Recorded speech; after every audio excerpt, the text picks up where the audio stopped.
Qui pour succéder à Angela Merkel à la tête de la CDU en décembre prochain. Parmi les candidats en lice, 3 sont donnés favoris. Friedrich Merz est l'un d'eux, inconnu en dehors de l'Allemagne, ce vieil ennemi de la chancelière est partisan d'un retour à une ligne conservatrice traditionnelle. En 2002, alors qu'elle n'était pas encore chancelière, Angela Merkel l'avait poussée vers la sortie en l'évinçant de son poste de chef du groupe parlementaire conservateur. Par la suite, il s'est reconverti dans la finance. Nous devons écouter les gens. Nous devons comprendre ce qui préoccupe les gens dans le pays.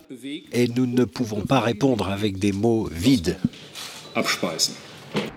L'hebdomadaire allemand Der Spiegel voit dans sa candidature un acte de vengeance. Autre candidat, Jens Spahn, l'actuel ministre allemand de la Santé, ici à l'image, est lui aussi un adversaire d'Angela Merkel, dont il a critiqué sa gestion de l'accueil des réfugiés en 2015.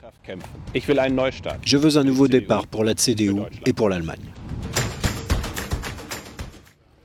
Annegret Kramp-Karrenbauer, actuelle secrétaire générale du parti, est présentée quant à elle comme la dauphine d'Angela Merkel.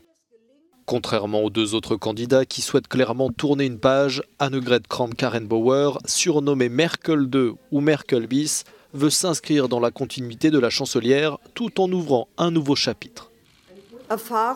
Expérience, c'est le sentiment de ce qui se passe dans le parti. L'expérience au gouvernement et aux responsabilités depuis longtemps.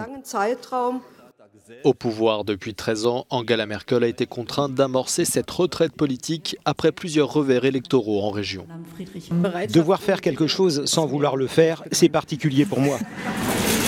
Angela Merkel souhaite néanmoins rester chancelière jusqu'en 2021, mais certains doutent qu'elle en soit capable. Tout dépendra donc de l'élection du prochain leader du parti.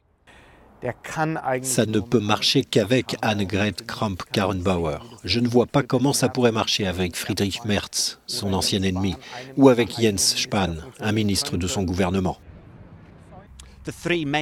Les 3 principaux candidats vont désormais parcourir le pays pour aller à la rencontre des membres de la CDU. Le 7 décembre prochain, les délégués du parti réunis en Bourg voteront pour élire leur nouveau ou nouvelle chef.